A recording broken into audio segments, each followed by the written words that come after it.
Welcome back to the channel, everybody, and you already know what time it is. It's slug time. So we're going to be diving into the realm of pump action slug shotguns now, besides the R90, and I want to start off with a warning. With these next two guns we'll look at, the VLK Rogue and the 680 in another video, you are heading into the dangerous world of off-meta setups. What I mean is that these guns can slap in very specific situations, but are going to be way more difficult to use than pretty much any other gun out there. If you take the difficulty of the Jack 12 with slugs and multiply that by 5, you get pump action slugs. They have the power and the range, but are just overall so much harder to make work well and are not going to be noob friendly, I can guarantee you that. The 725 has that one-tap headshot potential to make it really worth it, but as you'll see, the pump actions are going to be a bit more of a struggle. So with that in mind, let's jump right into this quirky little gun we've all been scarred by at one point or another, the VLK Rogue. First off, the damage. The VLK Rogue has a max damage range of about 2.6 meters.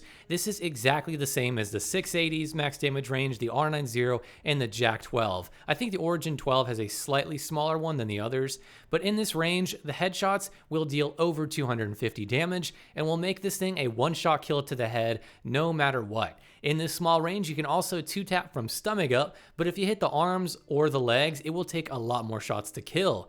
Then up to about 11 meters, 11 and a half to be exact, you can two-tap stomach and up, but you can no longer get one-shot headshots. Then up to 33.4 meters or so, you can still two-tap fully armored players, but only if you hit chest or head. And then past that range, you will no longer get two-shot chest shots, but you will always get a two-shot headshot. As with the other slug boys, the power really comes from that insane two-shot potential chest and up. So without attachments, you'll be able to two-shot chest and up to about 33 meters, and with a rate of fire of about 131 rounds per minute, you can have a 458 millisecond time to kill. That's really not bad, but the strength of this is the power over range. The rate of fire for a pump action is pretty fast, but as you'll see later, it can make the gun a bit wonky at times because of recoil mostly. So naturally, when we start adding attachments, these ranges go up, and as you can see from the range numbers, the Marauder is, as always, the single best attachment for the most possible range from one single attachment. There are two other barrels, the Warlord and the Tsar barrel, that both help a good bit, and combined with the Marauder really get you some great range. But the Tsar barrel, despite giving you slightly more range, is usually not my pick for the barrel on the Rogue because the Warlord doesn't hurt your aim down sights time nearly as much as the Tsar, and it doesn't hurt your movement speed like the Tsar barrel as well. Also, because of the fact that the Marauder suppressor hurts your movement speed without actually saying it does, and it hurts your aim down sight speed a good bit as well, you'd probably want to use the Warlord barrel with the Marauder if you're going to go for best range possible by still being more mobile than you are with the Tsar. The difference isn't that huge from what I can tell in terms of range. So this is naturally the part of the video where I tell you why these things are monster in theory and on paper, but why you will still struggle to make these work in-game practically. The worst thing about these guys is the muzzle velocity. Slugs travel pretty slow compared to many other guns. To give you an example, at about 100 meters, I use the Marauder suppressor, which gives you a decent boost to muzzle velocity on the slug shotguns that have them. The amount of time it took slugs to hit the target with this boost included from 100 meters was about 15 frames, which is roughly 250 milliseconds at 60 frames per second.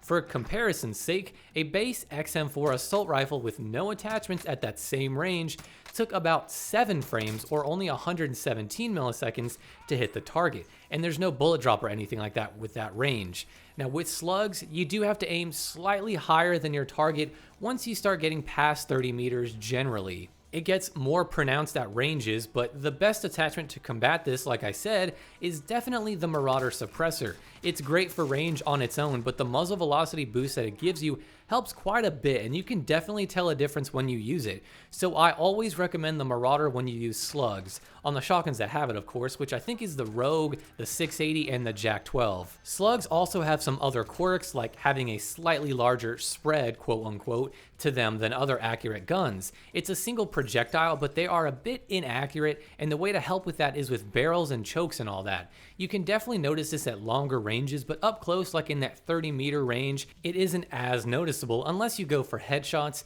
It just kind of gets annoying and leads to moments where you think, hey, I totally should have hit that, and then you get shreked by an M4 because you missed by like an inch when you thought you were on target.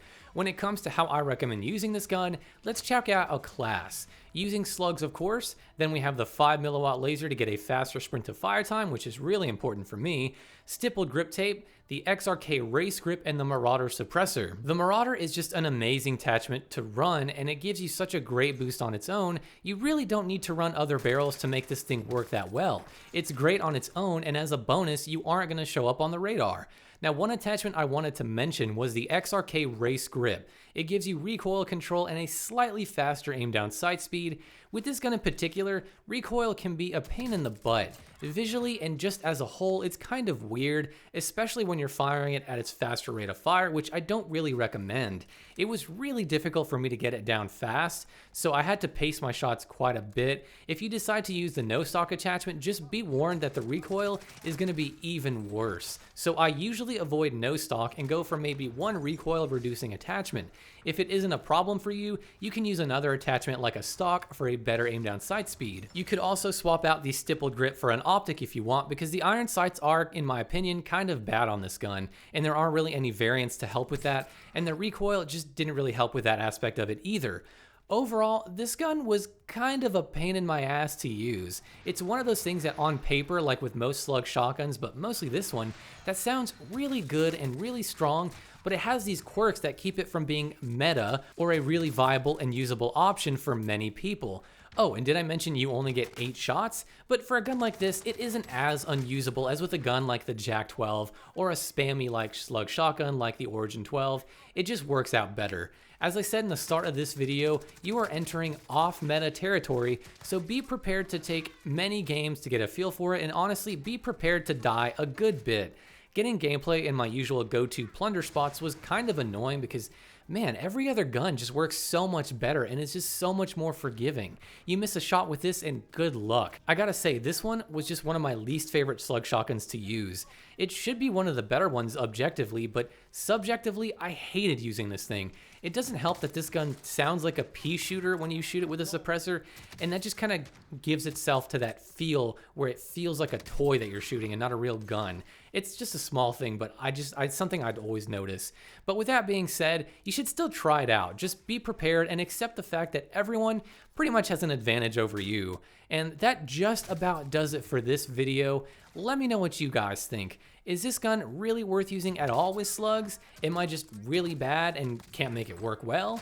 And with all that being said, I want to wish you guys all a happy day/night, and I'll see you in the next video.